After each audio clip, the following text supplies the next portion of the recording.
Hello and welcome students. आज आपका जो एक टॉपिक जो है आपका फोटो इलेक्ट्रिक इफेक्ट वाला एक्सपेरिमेंटल वेरिफिकेशन, उसमें इफेक्ट ऑफ फ्रीक्वेंसी रह गया था इंसिडेंट रेडिएशन का। इसमें क्या है, आपने सेम एक्सपेरिमेंट ट्राई करना है। इस बार जो आपको फ्रीक्वेंसी चेंज करनी है, इंटेंसिटी सेम रखनी है। तो आपका ग्राफ जो है कुछ इस तरीके से बनेगा।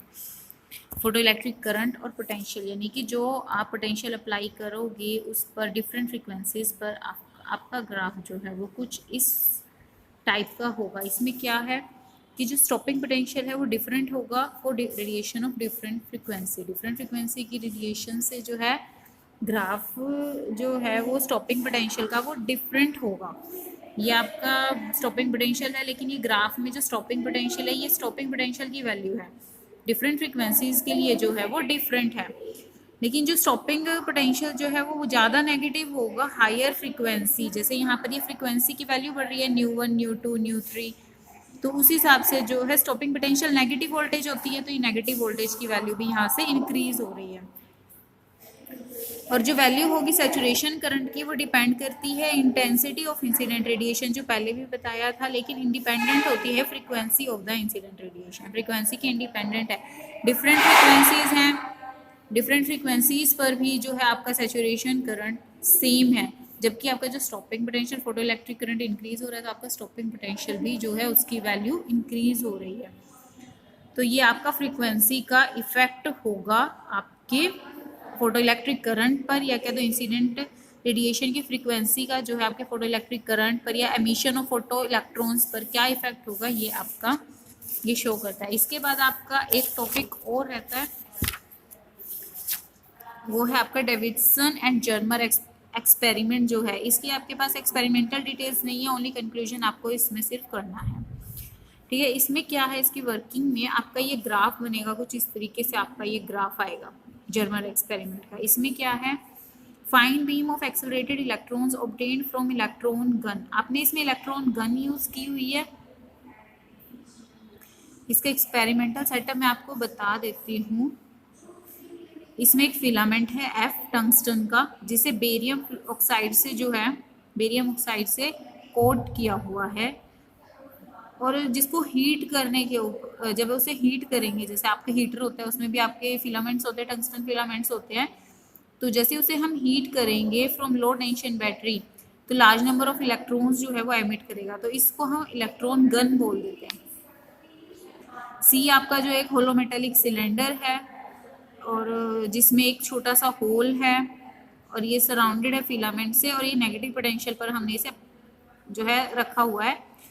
तो इलेक्ट्रॉन्स जो होंगे फिलामेंट से, अगर वो जैसे अगर पॉजिटिव पोटेंशियल पर होगा तो इलेक्ट्रॉन्स जो है उसकी तरफ अट्रैक्ट भी हो सकते हैं और इधर उधर चले जाएंगे, लेकिन अगर ये नेगेटिव पोटेंशियल पर होगा तो इलेक्ट्रॉन्स को रिपेल करेगा, तो एक फाइन बीम हमें मिल जाएगी।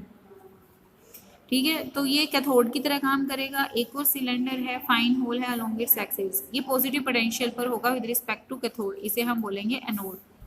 और जो कैथोड एनोड होंगे फॉर्म एन इलेक्ट्रॉन गन, ये आपका एक इलेक्ट्रॉन गन का कॉम्बिनेशन बनाएंगे, by which a fine beam of electrons can be obtained under different accelerating potentials applied between cathode and anode. तो हमें जो है डिफरेंट नंबर ऑफ कैथोड और एनोड जो है, हमने इसकी इलेक्ट्रॉन गन बनाई। ठीक है, तो अब ये है N is a nickel crystal. N जो है आपका एक निकल क्रिस्टल है, कट अलोंग क्यूबिकल डायगोनल, मतलब क्यूब की फॉर्म में वो आपका जो है क्यूबिकल डायगोनल के साथ उसे कट किया गया है। डी आपका इलेक्ट्रॉन डिटेक्टर है। यहाँ पर आपका कोई माइक्रोमीटर वगैरह नहीं लगा है इस एक्सपेरिमेंट में, आपका सिर्फ डिटेक्टर लगा हुआ है। It can be rotated on a circular scale, यानी कि आप इसको, ये आपकी जो दिखाई हुई एक सर्कुलर स्केल है, इसके ऊपर आप इसको रोटेट कर सकते हो जहाँ जहाँ इलेक्ट्रॉन्स जो हैं वो कलेक्ट करने के लिए। And is connected to a sensitive galvanometer, galvanometer से वो कनेक्टेड है जो करंट को रिकॉर्ड करेगा। ठीक है, यहाँ पर आपका कलेक्टर जो है वो आपका इलेक्ट्रॉन डिटेक्टर जो है वो ये है, और कलेक्टर जो है आपका निकोल क्रिस्टल है। ये आप है इसका एक्सपेरिमेंटल सेटअप। ये आपके सिलेबस में नहीं है, आपके सिलेबस में सिर्फ इसका रिजल्ट जो डेमोन्स्ट्रेशन है वो है। तो फाइन बीम जो है हमने एक्सेलरेटेड इलेक्ट्रॉन्स की ऑब्टेन फ्रॉम इलेक्ट्रॉन गन, हमें फाइन बीम जो है इलेक्ट्रॉन गन से मिली है इलेक्ट्रॉन्स की, नॉर्मली यानी कि 90 डिग्री के एंगल पर हमने क्रिस्टल के ऊपर फॉल कराई है।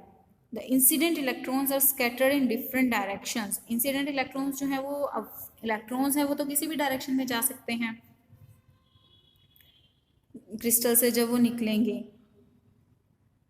तो ये जो इंटेंसिटी होगी इलेक्ट्रॉन बीम की scattered in a given direction is found by the use of detector. तो जो इंटेंसिटी है स्कैटर्ड बीम की वो हम डिटेक्टर से, जो इसके ऊपर रोटेट कर सकता है, एक सर्कुलर जो आपका स्केल है वो उसके ऊपर रोटेट कर सकता है, उससे हम उसे डिटेक्ट करेंगे। By rotating the electron detector on circular scale at different positions, the intensity of the scattered beam is measured for different values of scattering angle.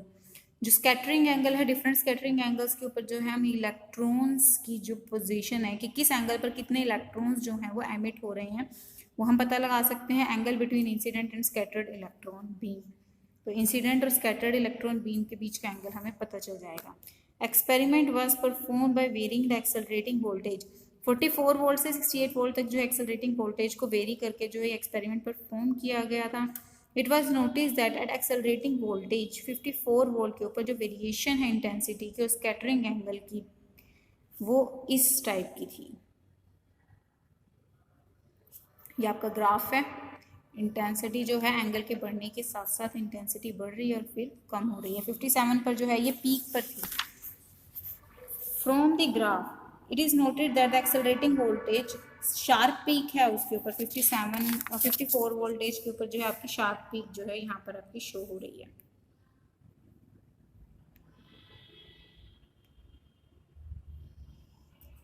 ठीक है, ये आपकी शार्प पीक यहाँ पर शो हो गई।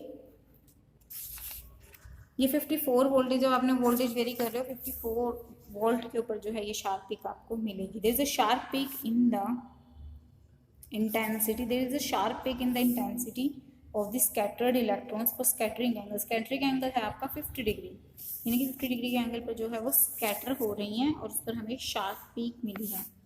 The appearance of peak in a particular direction is due to constructive interference of electrons scattered from different layers of regularly spaced atoms of crystal। Crystal में जो एटम्स होते हैं वो रेगुलरली स्पेस्ड होते हैं, यानी कि ऐसे नहीं होता कि कोई कहीं आपने क्रिस्टल फॉर्मेशन देखी हुई है कि सारे आइटम्स जो हैं कितने पैटर्न में लगे हुए होते हैं। ऐसे ही जो है अपीयरेंस जो होगी वो जो ये पीक आई है वो किस वजह से है, आपने इंटरफेरेंस अगर पढ़ा है तो इंटरफेरेंस में जो है वो कंस्ट्रक्टिव इंटरफेरेंस में सारे कंबाइन हो जाते हैं।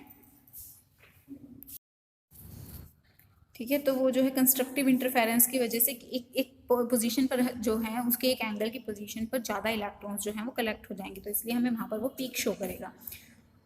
तो regularly spaced atoms of the crystal that is the diffraction of electrons takes place, यहाँ पर जो है उनकी डाइफ्रैक्शन होगी। This establish the law wave nature. यहाँ पर आपके डाइफ्रैक्शन पैटर्न वो शो कर रहा है।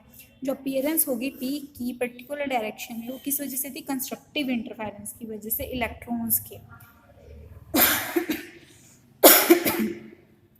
ये जो केस होता है उसके आपके डाइफ्रैक्शन का होता है। तो डाइफ्रैक्शन जो है वो वेव नेचर को शो करता है इलेक्ट्रॉन्स की, तो यहाँ पर आपका वेव नेचर शो हो गया।